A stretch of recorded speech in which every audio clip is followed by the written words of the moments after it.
Hallelujah. We want to welcome each one of you to our English service. We believe that you had a blessed week.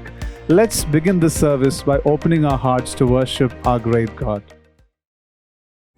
Our God is a God who saves. He's the author and finisher of our hope. Lord, this morning, if there's one thing that we look forward to, it's being in your presence and worshiping you in fullness of joy. Because you're the God who turns our mourning into joy. Amen. Let's worship the Lord together.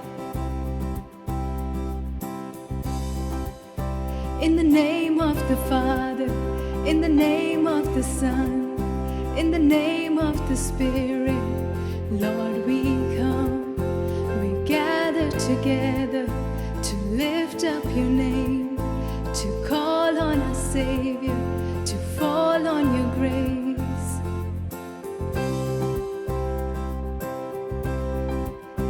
In the name of the Father, in the name of the Son, in the name of the Spirit, Lord, we come.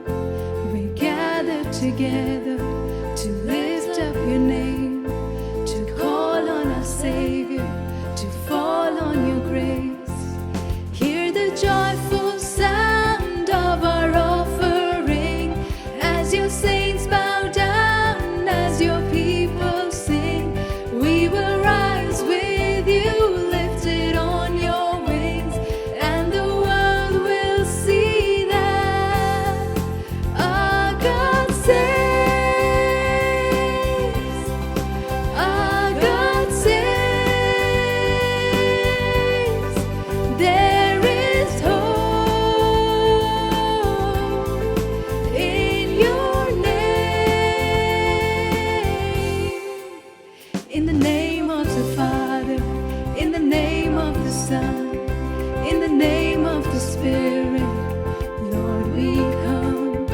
We gather together to lift up your name, to call on our Savior, to fall on your grace.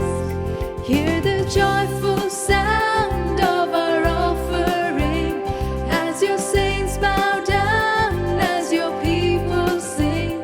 We will rise with you, lifted on your wings, and the world will see that our God saves. Our God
Though darkness fills the night, it cannot hide the light. Whom shall I fear?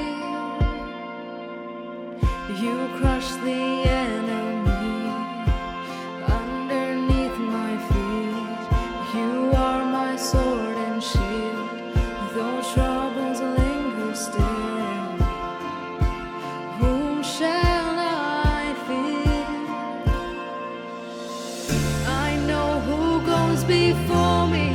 I know who stands behind. The God of angel armies is always by my side. The one who reigns forever, he is a friend of mine. The God of angel armies is always by my side.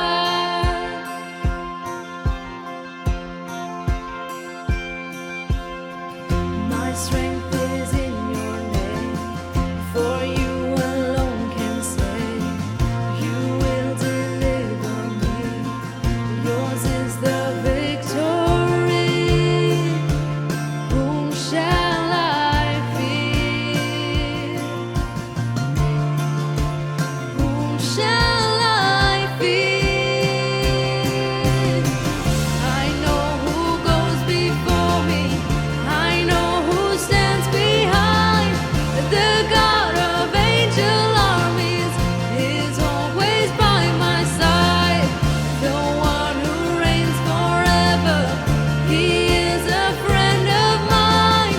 The God of angel armies is always by my side. And nothing formed against me shall stand. You hold the whole world in your hands, and I'm holding on to your promises. You are faithful, you are faithful, and nothing formed against me shall stand. You hold the whole world in your hands. I'm holding on to your promises. You are faithful, you are faithful, you are faithful.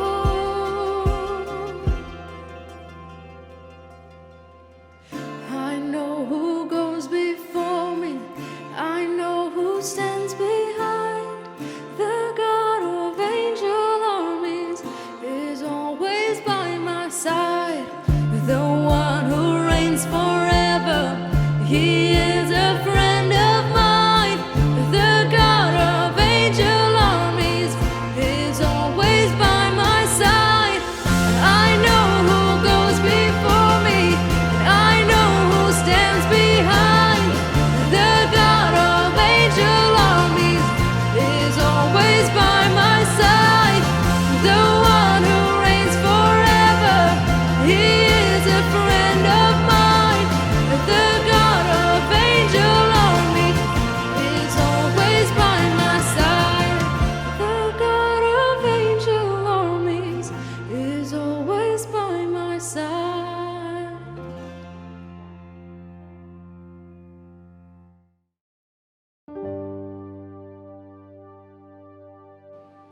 Yes, Lord, there's nothing that I need to fear because you're there right beside me. You're the God of angel armies, and you're the one who goes before me, Lord. You're a king and you're seated in high places, but you chose to come down and walk among us for my sake. Yes, Lord, you are the author of our salvation. Lord, the mystery of our faith is so profound yet so simple that you have revealed it to the infants and you've hidden it from the wise. You are the King who walked among us. You died and you rose again. O trampled death, where is your victory? Where is your sting? O grave, where is your sting? My King, my Lord, has trampled death, and He rose again in victory, and He is coming soon. He's coming again, and we will meet Him face to face. His name is to be praised forever. Amen. His name is to be praised forever. Hallelujah. Oh, praise His name, you people. Oh, praise His name.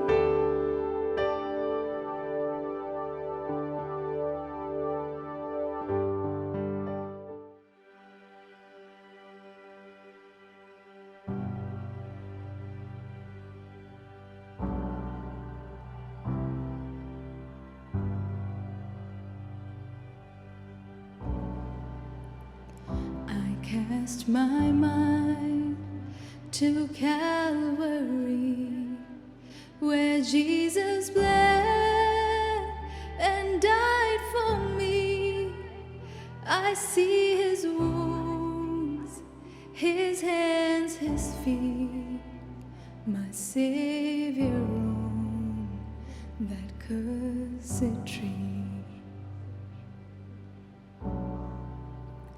His body bound and drenched in tears, they laid Him down in Joseph's tomb, the entrance sealed by heavy stone. Messiah still and all alone.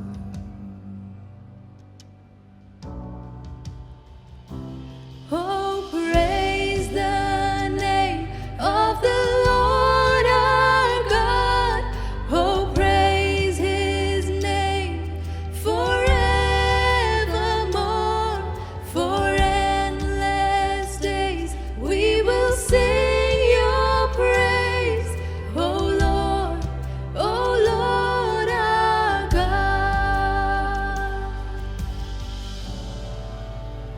Then on the third, at break of dawn, the Son of Heaven rose again.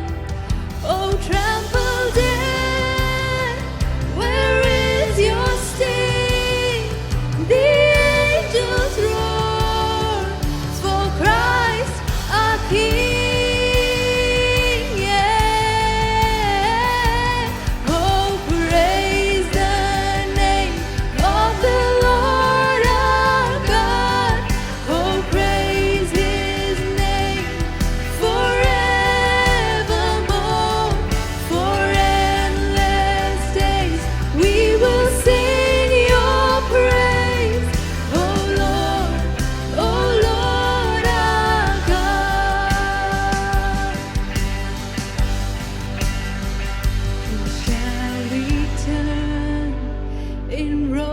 Of white, the blazing sun shall pierce the night, and I will rise among the saints, my gaze transfixed on Jesus' face.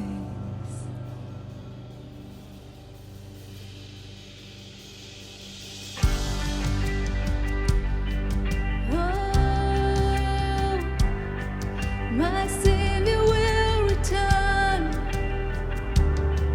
Yes, my Savior will return. He is the soon coming King. He's coming, riding on the clouds. Yeah.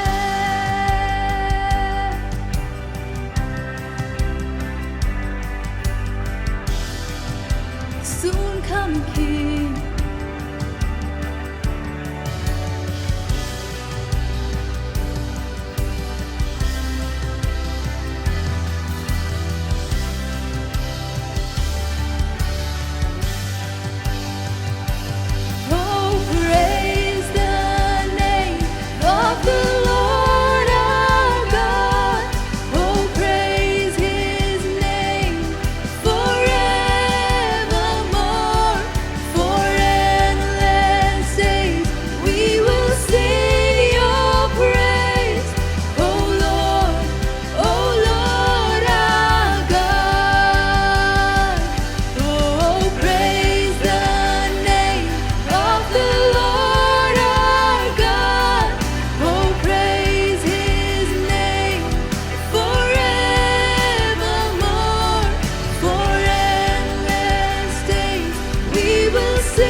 fighting for us, heaven's angels all around. My delight is found in knowing that you wear the victor's crown. You're my help and my defender, you're my savior and my friend. By your grace I live and breathe to worship you. At the mention of your greatness, in your name I will bow down. In your presence fear is silent, for you wear the victor's crown. And let your glory fill this temple, let your power overflow. By your grace I live and breathe to worship you. Hallelujah.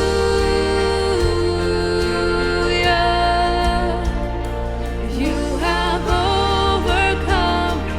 You have overcome. Hallelujah. Jesus, you have overcome the world.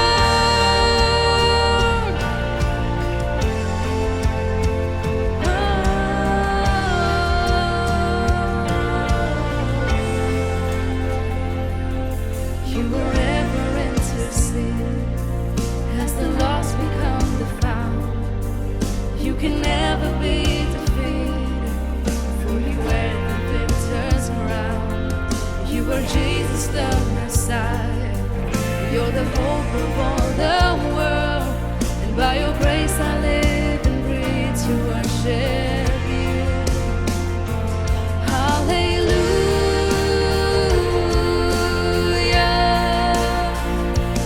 You have overcome. You have overcome. Hallelujah.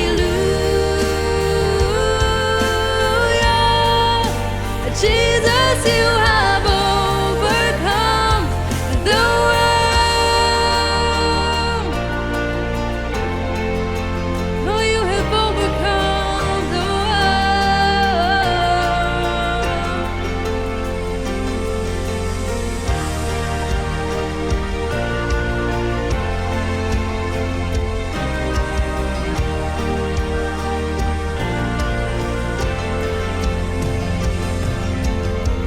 Every hard thing must come down, and every stronghold shall be broken.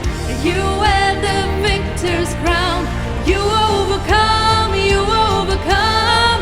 Every hard thing must come down, and every stronghold shall be broken. You wear the victor's crown. You overcome, you overcome. Every hard thing must come down, every stronghold shall be broken. You wear the victor's crown. You overcome. Every hard thing must come down, every stronghold shall be broken. You wear the victor's crown. You overcome. You overcome.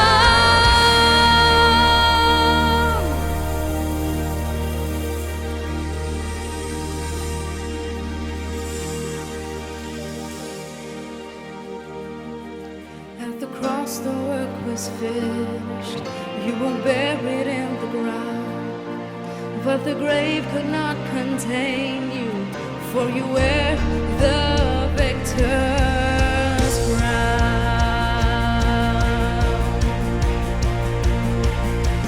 Yeah.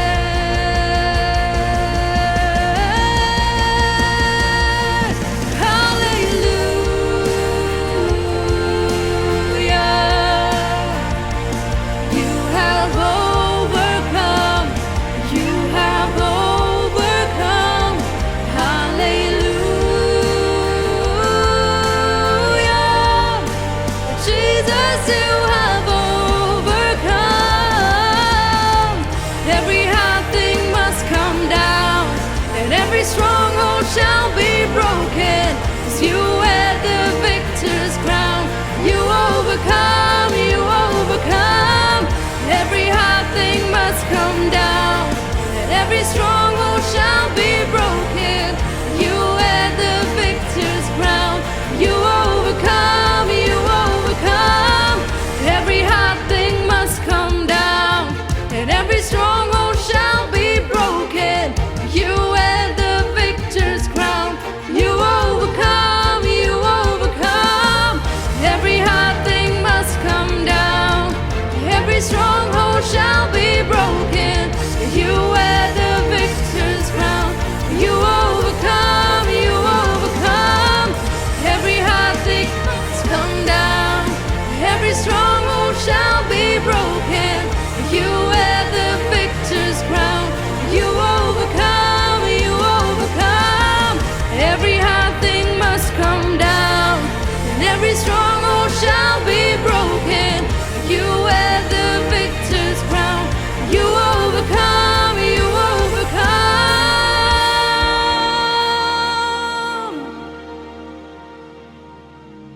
Hallelujah. Thank you, Jesus, for this precious time. I believe that the Lord is reviving and strengthening the body of Christ. Hallelujah.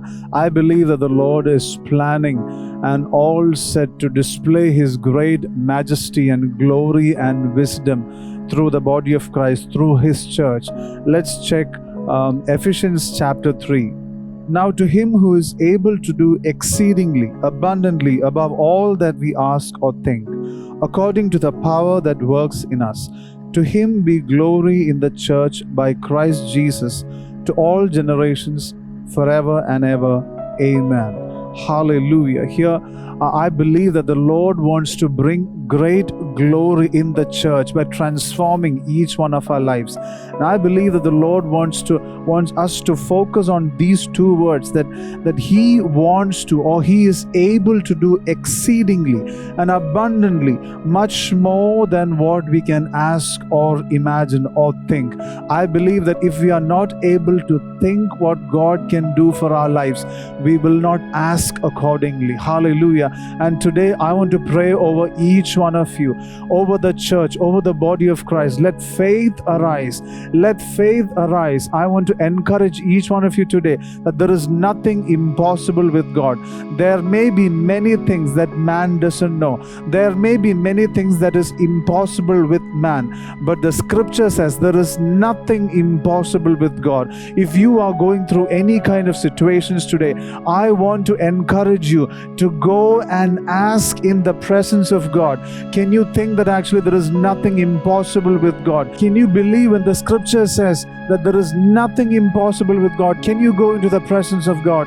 Can you confess right now, I believe that if God is for me, then who can stand against me? If God is with me, then there is nothing that can block my progression, that there is nothing that can block my growth. Hallelujah. I believe there are people who are listening to me today who wants a great comfort in the inside. I want you to believe that the Lord is a healer. The Lord is a comforter. Will you ask God right now? Can you imagine? Can you believe? Can you apply your faith that God can heal you in the inside? Can you ask God for that comfort that you need right now? And I want to assure you today that He is able to do exceedingly and abundantly, much more than what you can ask or imagine. Hallelujah. I sense there are people who are listening to me who are just waiting for a financial breakthrough.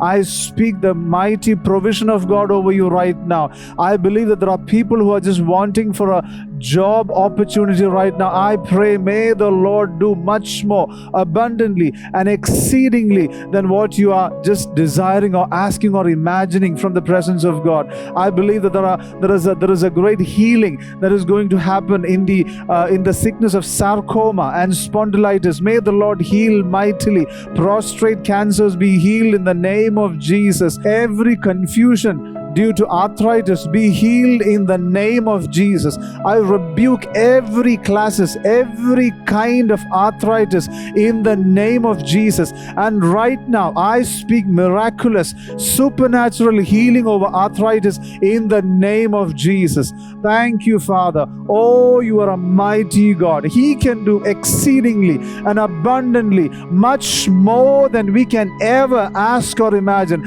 Father, we want to ask, oh God, that will you not reveal your glory here in our midst today, Lord? Will you not reveal your majesty in our midst right now, Lord? We want to give you all praise and glory, Lord. Let your name be exalted in our lives all over the earth forever and ever, Lord. In Jesus' name we pray.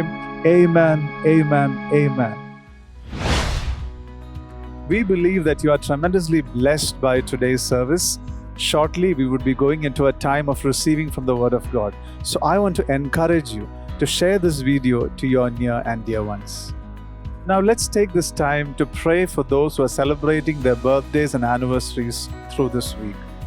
Join with me together to pray for these precious people. Father, we want to thank you, Lord, for the new year that you are adding into the lives of these precious people, Lord. We want to ask, oh God, all your heavenly blessings upon these people. We want to declare over them that they shall be a blessing in the kingdom of God. Whatever they do, let it prosper. Lord, we want to ask, oh God, your heavy anointing, your grace upon them, oh Lord. Lord, we pray over them, we declare over them that they shall bear much fruit for the glory of God. Lord, let them be a blessing in their household. Let them be a blessing in their locality. Let them take forward your vision in a greater way this year. We want to once again declare all heavenly blessings upon them in your name. In Jesus' name we pray. Amen. Amen. We want to encourage you to stay connected with us via these media options which you can see on the screen right now. We want to encourage you to subscribe, follow, like these options, and also to share these with your dear people who want to have a growth in their spiritual life. We want to encourage you to give this information to your dear people so that you can sow seeds of faith into their lives. This will be a great option for you to bless other lives through the Word of God. If you desire to give to the Lord's work, we want to encourage you to drop a text or a WhatsApp message to the number that is shown on the screen right now. Our office team would definitely get in touch with you to make that donation possible. If you have tuned into our online service today for the first time, we want to greet you in the precious name of our Lord Jesus Christ. We also want to encourage you to fill in the Connect form provided in the comments right now so that our Connect team would be able to get in touch with you and know more about you and also to pray for your prayer needs. I'm greatly being blessed by the Content Heart series. I believe that today also the Lord will minister to each one of us as Dr. John is going to share part 3 of a Content Heart message. Let's open our heart to receive what the Lord has in store for each one of us. Greetings in Jesus' mighty name. What a joy to come back again and worship God together. And I'm excited to bring to you this third part of this teaching that we've been listening to over the last couple of weeks, a content heart. And I believe God has really been chiseling away at our heart to build us up to be the people that God truly wants us to be. We saw last week the three secrets of really having a content heart, of truly knowing that God is in control over all our circumstances, that if we really know who is it that we are serving, that we're serving with all our heart, once we know that it is the Lord we're serving, how we can come to a place of contentment. And then when we come to a place of having served Him with all our heart, we encounter that God is our all-sufficiency. We were looking at Philippians and chapter 4. And I want us to begin again by looking from that scripture, Philippians and chapter 4 and verse 11 onwards.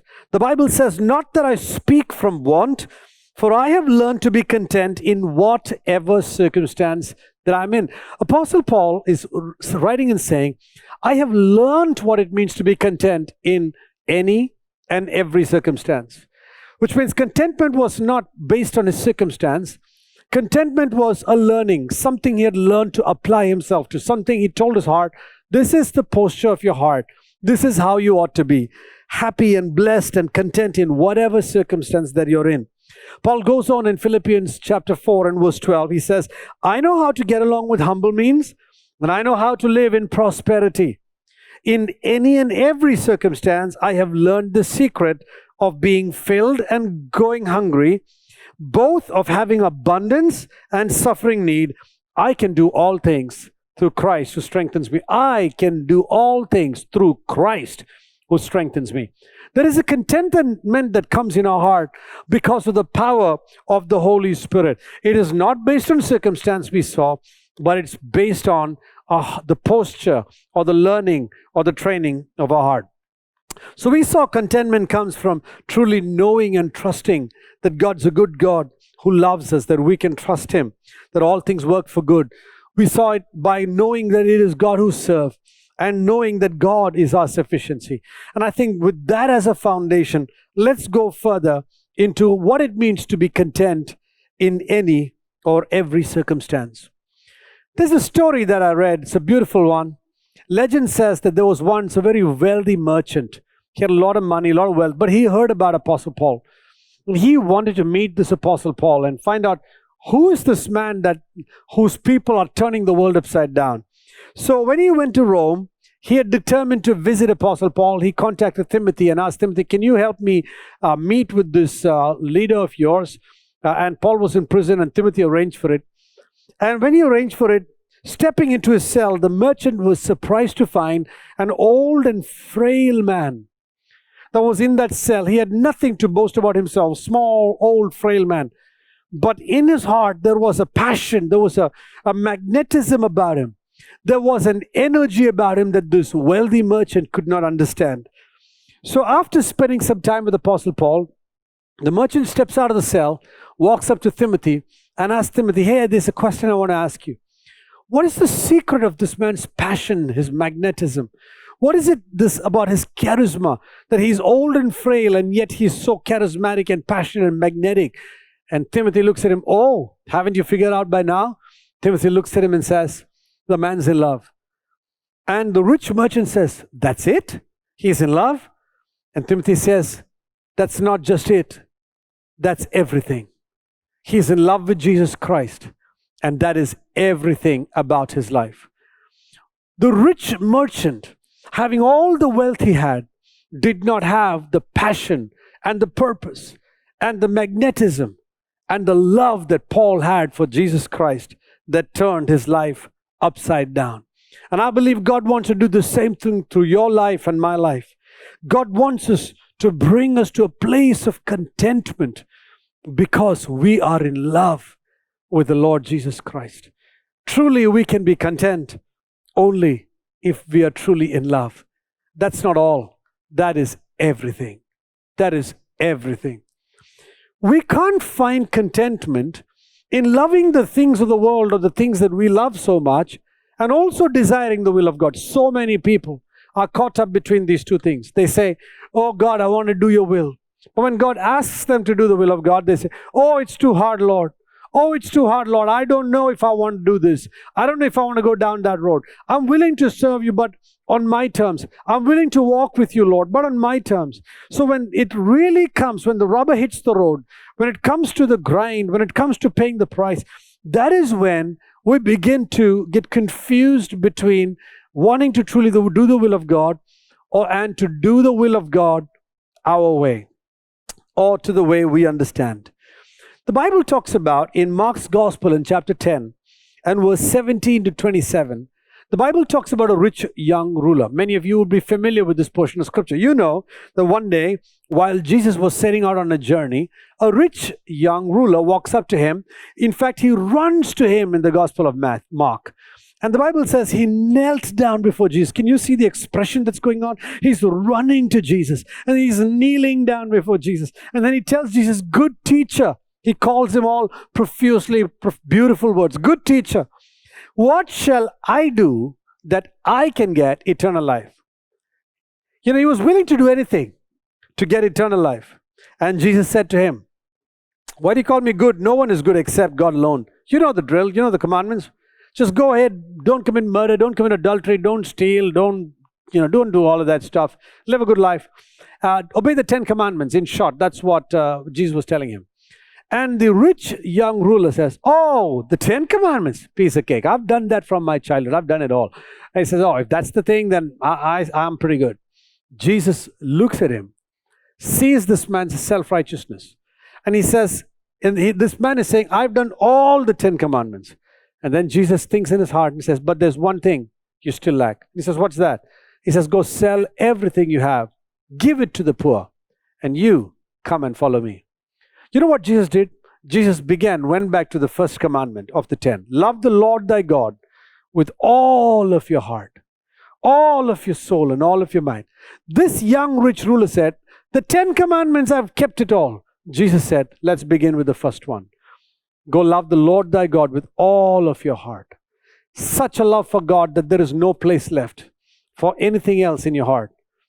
And Jesus tells him, go and sell everything you have. And then come back and follow me. But when this man heard this call of Jesus, follow me, his heart was very saddened, the Bible says in Mark's Gospel 10:22. His heart was very saddened when he heard these words. You know, the words of Jesus make some people happy, and the words of Jesus make other people sad. He was very saddened, the Bible says, and he went away grieving. His heart was full of grief. Some people, the words of Jesus bring great joy. And for other people, the words of Jesus brings great grief, because Jesus asked him to sell everything.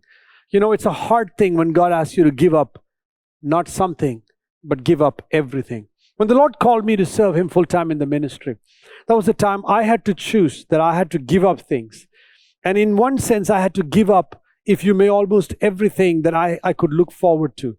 But because of the surpassing greatness of knowing Christ Jesus my Lord, it was a joy to be able to give up, because I saw an eternal reward in that giving up. Jesus looked at his disciples and said, "It is how hard it will be for those who are wealthy to enter the kingdom of heaven." And the disciples were amazed at his words. And Jesus answered again and said to them, "Children, how hard it is to enter the kingdom of God. It is easier for a camel to go through the eye of a needle than for a rich man to enter the kingdom." Jesus positioned the rich man in a very difficult place. Jesus positioned the rich man in a hard place and said, it's going to be very hard for the discontent, rich people who want to do the will of God, but they are struggling to let go of their riches. The Bible is saying it's going to be very hard for discontent people to enter the kingdom of heaven. And the disciples were amazed at what Jesus was saying. And they were even more astonished at him. And then they asked him, "Who then can be saved?" And Jesus said, "With people it is impossible, but with God all things are possible." What happened that day with this rich young ruler? This rich young ruler walked away from the assignment of God on his life. Can you imagine? It's possible for us. And you really don't have to be rich to walk away from the assignment of God. Now listen to me carefully. I'm going to tell you something very powerful. You do not have to be rich to walk away from the assignment of God. You don't even have to be outside the will of God to walk away from your assignment of God. All you have to be is to be discontent with God's assignment and what God is asking you. And you and I can walk away from the assignment of God. You know, many statistics tell us that pastors and leaders around the world, especially in affluent nations, many of them, especially in affluent nations, many of them give up the ministry and walk away.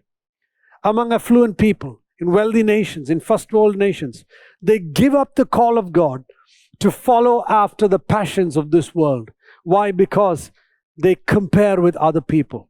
And when they compare with other people, the assignment of God on their life does not offer what the things of the world seem to offer.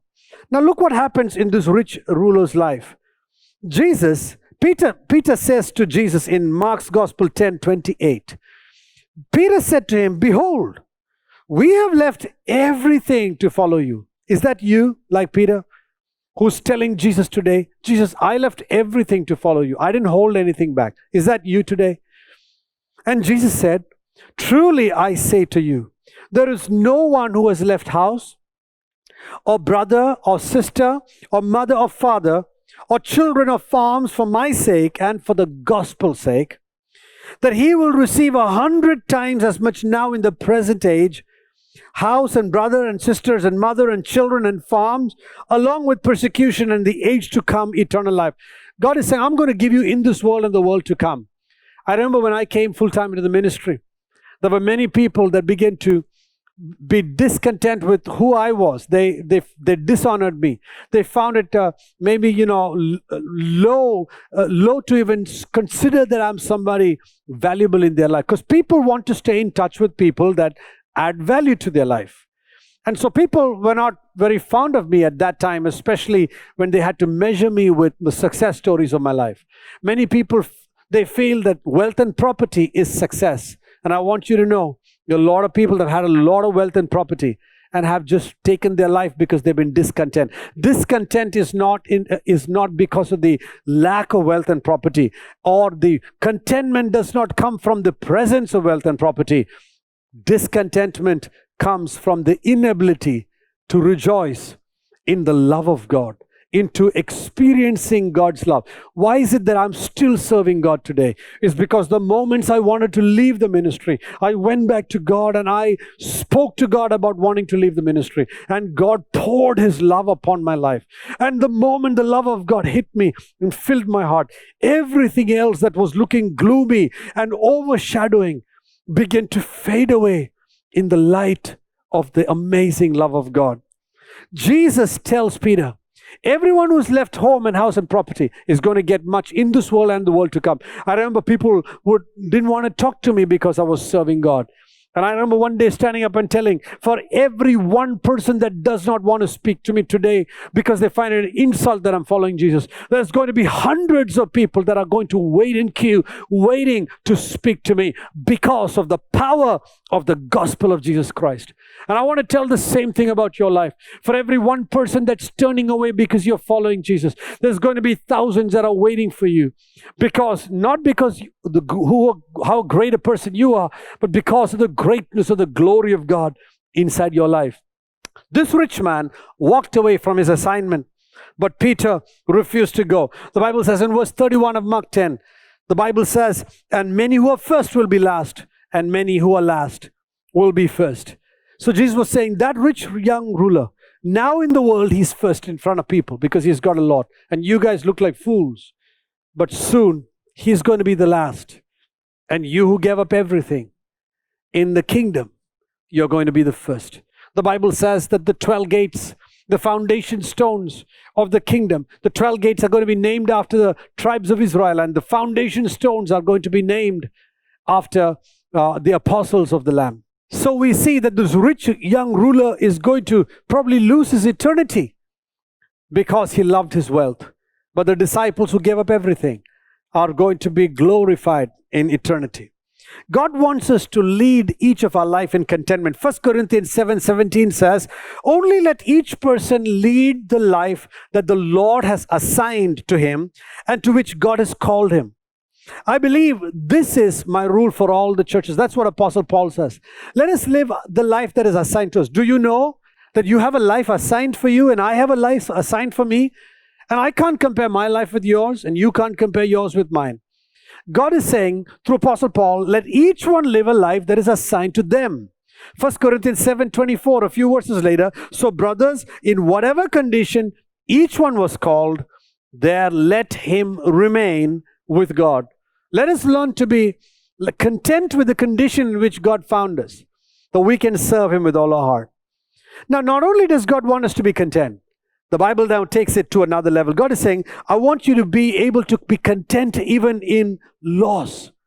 That when you suffer loss, that if you were to let go of the things that you are holding on to, that Peter was saying, even if we are suffering all this, Jesus was saying, be content when you suffer house and wealth and father and mother and brother and sister. All these things that you let go. Be content in that, because in eternity, there's going to be something more powerful. And then Jesus looks at the disciples and says, I want you to now come with me. We're going to go to Jerusalem. And there in Jerusalem, the Son of Man is going to suffer. He's going to be beaten, scorched, and everything the prophets prophesied about him is going to come to pass. He's going to suffer and he's going to die. And then on the third day, he's going to be raised from the dead. But the apostles did not understand what Jesus was talking about.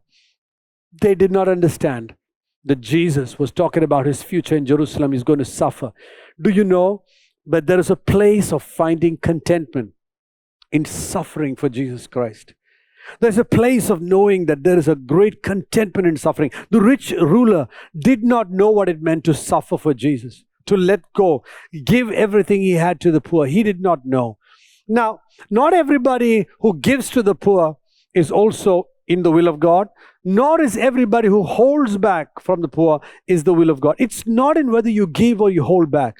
It is in doing the will of God that you will find contentment. The rich young ruler did not know the contentment of letting go of his wealth, of finding contentment in loss. But he tried to find contentment in obeying the commandments. Many people, they try to find contentment in being holy, obeying the commandments, living a morally pure life, but live in fear of having to obey God and going out and serving God with all their heart. 2 Corinthians in chapter 12 And verse 10, the Bible says, Apostle Paul goes on to say a powerful verse. He says, for the sake of Christ then, I'm content with weakness. He says, what? He says, I am content with weakness. And then he says, I'm content with insults. Hallelujah. What does that mean? Apostle Paul is saying something crazy. He's saying, when I'm insulted for the sake of the gospel, when I'm insulted, Paul says, I have trained and learned how to be content. He says, I have learned how to be content when I'm being insulted. Many people have insulted me for the sake of the gospel, but I want you to know there's a beauty in learning how to be content even in that insult. He says, goes on to say, I have learned to be content in hardship. When I have to suffer hardship. Hardship is not an easy life. Hardship is a hard life.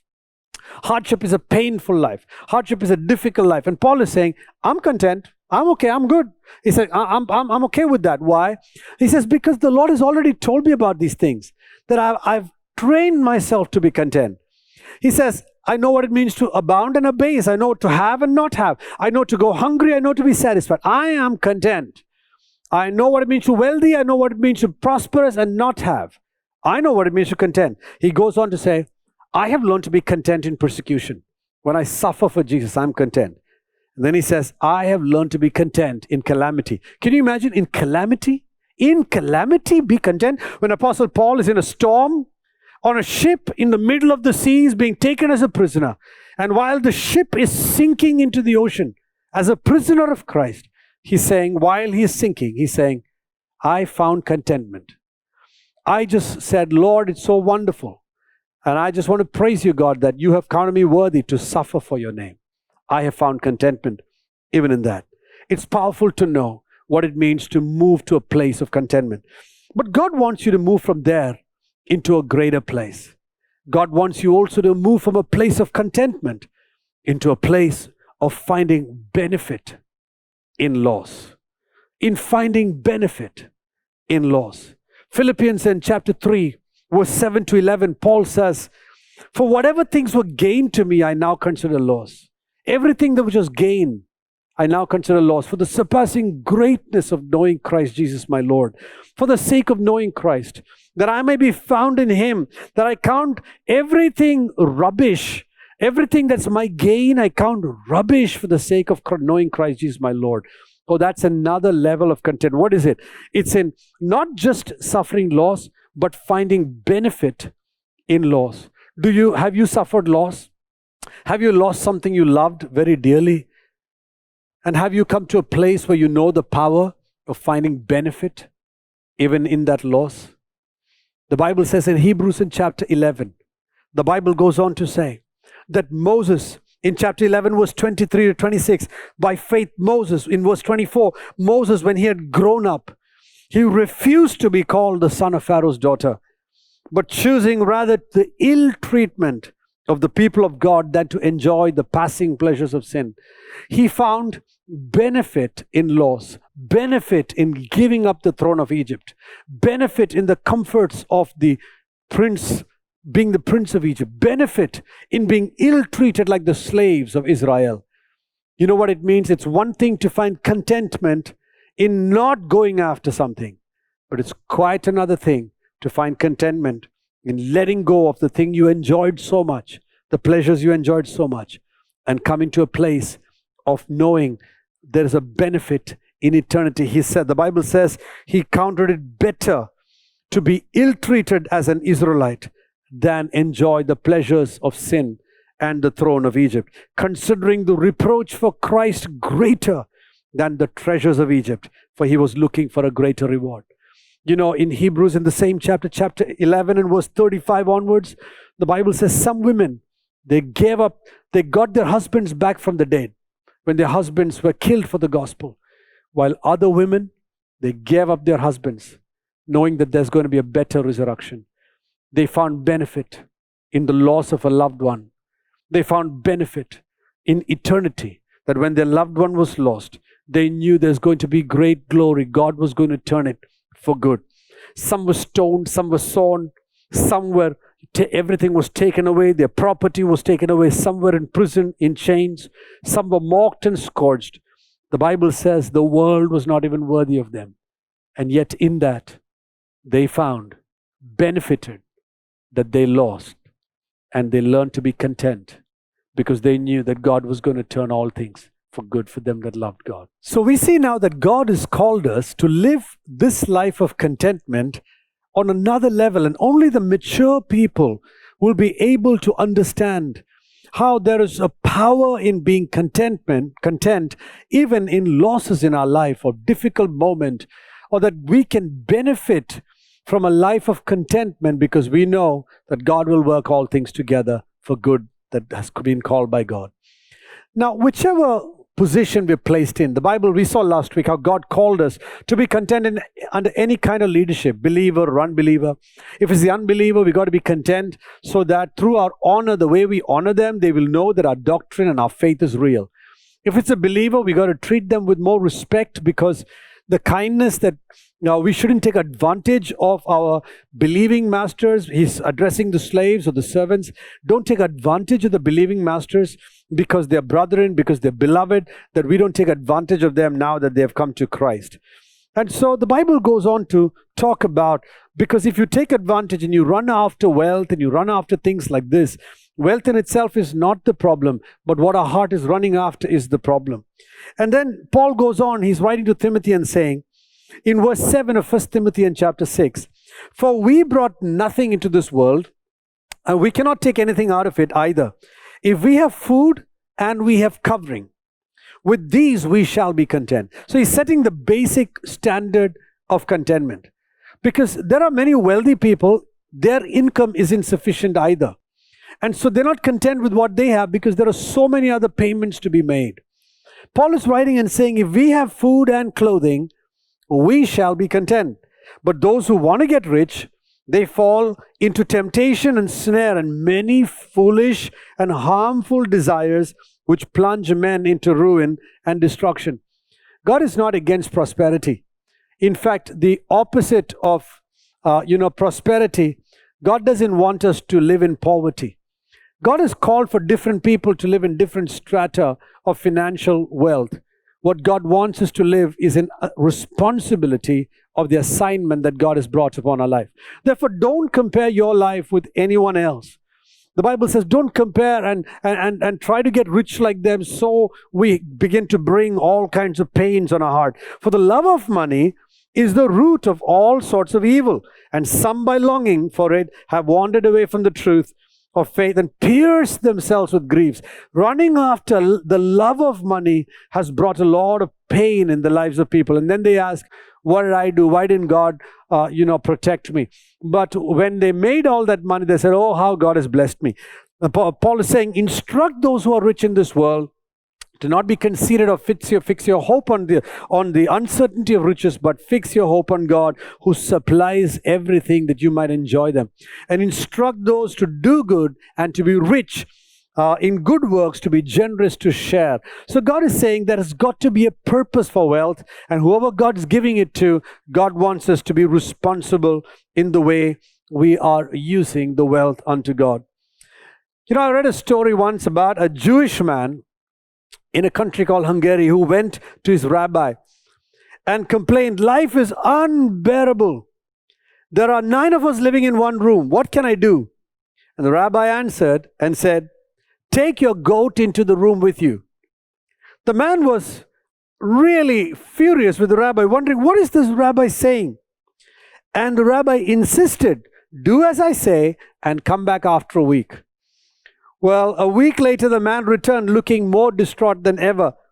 We can't stand it, he told the rabbi. The goat is filthy. We can't stand the smell. It's terrible. And he says, there's just no way we can live there. And the rabbi said, go home and let the goat out now and come back in a week. A week later, the man returned, radiant and exclaiming, life is beautiful. We enjoy every minute of it now that there's no goat, just the 9 of us in the room. Everything will change with our perspective. When he had only 9 people living in that room, he was complaining about everything until a goat came in. Until we see how much more terrible life can be for so many other people. And what good life we have. We have 3 square meals. We have clothes on our back. We have people to care about us, praying for us, standing with us, people that are encouraging us. And I want you to know we have every reason to be content. Perspective is really powerful. So life can often be better with less. That's what Proverbs in chapter 16 verse 8 says. Better is a little with righteousness than great revenue with injustice. Many people that have less are oftentimes more happy than many people that have more. Because it is God who is the one that makes us rich, or God's the one who, makes one poor. That's what the Bible says in 1 Samuel 2:8. It is God who gives us the power to make wealth. So we learn to be content in that. The Bible also says, be content in your wages. Luke 3:14 says, soldiers asked John the Baptist, what shall we do? And he says to them, do not extort money from anyone by threats. If you're somebody that's been making money in illegal means, extorting people, God's word says stop it right now. But rather, be content with your wages. Learning to be content with our wages is a gift from God. It really is. How much ever we have, we're never still going to have enough. There's always going to be somebody who has more than us, and they are also discontent, because when the wages increase, the needs increase. God's asking us, learn to be content. And there is a punishment that comes with wanting to be hasty to become rich. That's what the Bible says. When we know the Lord is our shepherd, we will not want. He will lead us in pastures, in green pastures. He will lead us beside still waters. Even the ability to lie down beside still waters and get some good rest is truly a gift from God. So don't be afraid or upset when we see others prosper. Let them prosper. They'll have enough challenges of their own. But you and I, we learn to be content with what God has given to us. Because godliness with contentment, indeed, it is great gain. Because there's a promise that comes with it. Jesus says, I will never leave you, nor will I ever, ever forsake you. Learn to be satisfied in the love of God. And when this contentment comes on your life, the grace of God begins to abound in such a great way. So even as I close today's message, let me conclude by telling you what is God's plan for contentment in your life. Even though the Bible tells us not to fall in love with material blessings, God's word does not teach us anywhere that poverty is the plan of God. No, God's word doesn't. God's word does not teach us that poverty is the plan of God. God's word teaches us that contentment is the plan of God. That's why Paul says, I know what it means to abound or abase. I can do all things through Christ who gives me strength. God wants us to know that money is a tool we use to spend. It cannot be the basis of our happiness. So, in conclusion, let me tell you 3 fundamental points to keep in your heart, even as we're learning contentment God's way. One of the first things we must know is that we must know God and learn to receive and respond to God's love. The foundation and the basis of true contentment is to ongoingly encounter the love of God. In John's Gospel 21, Peter had backslidden. He had ran away from Jesus. And then Jesus goes back after him and says, Peter, do you love me more than these? And Peter looks at Jesus and says, you know I love you, Lord. And Jesus says, then feed my sheep. Follow me, Peter. Come after me again. What was he asking Peter to do? He was saying, that ship, that boat, and the fishing that you've gone after, you got tired of ministry and you went after the boat and fishing again. And Jesus telling him, Peter, will you once again encounter my love? Because that love will make you let go of your boat and that fishing and give your life, the rest of your life, for Jesus Christ.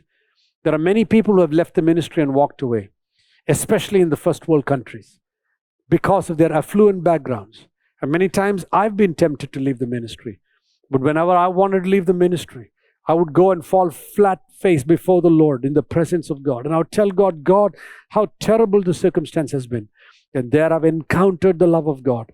And when I've encountered the love of God, the Lord has asked me, would you serve me?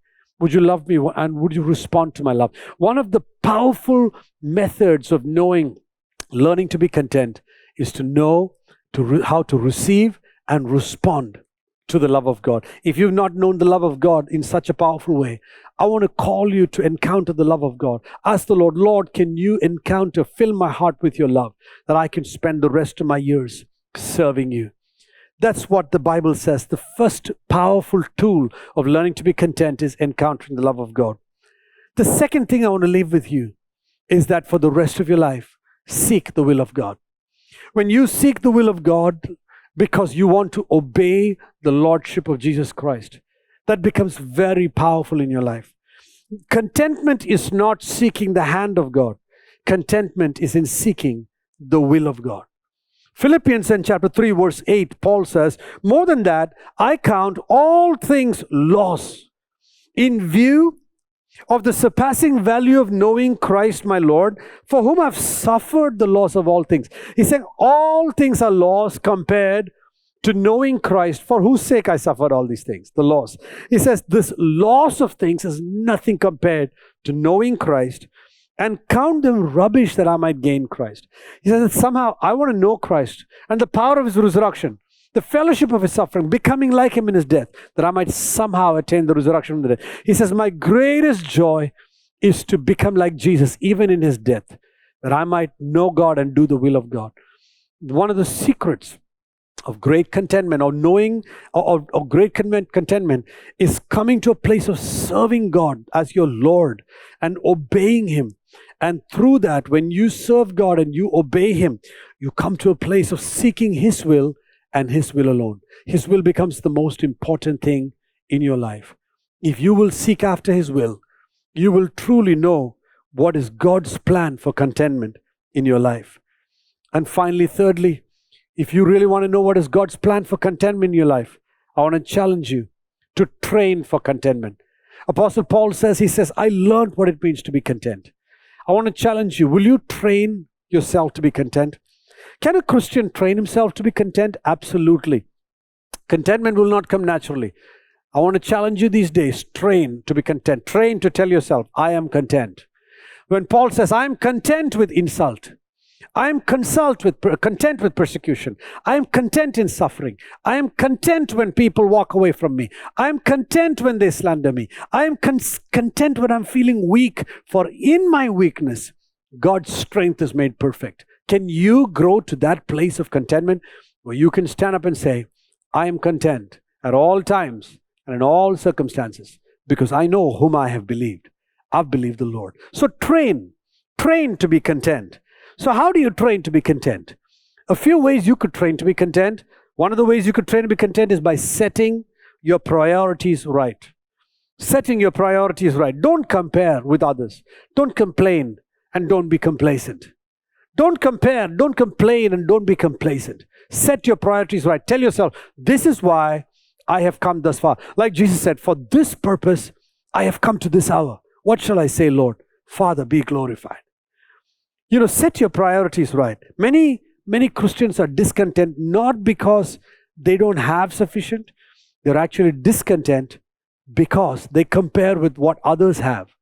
When they look at what others have and then they look at themselves, they feel discontent.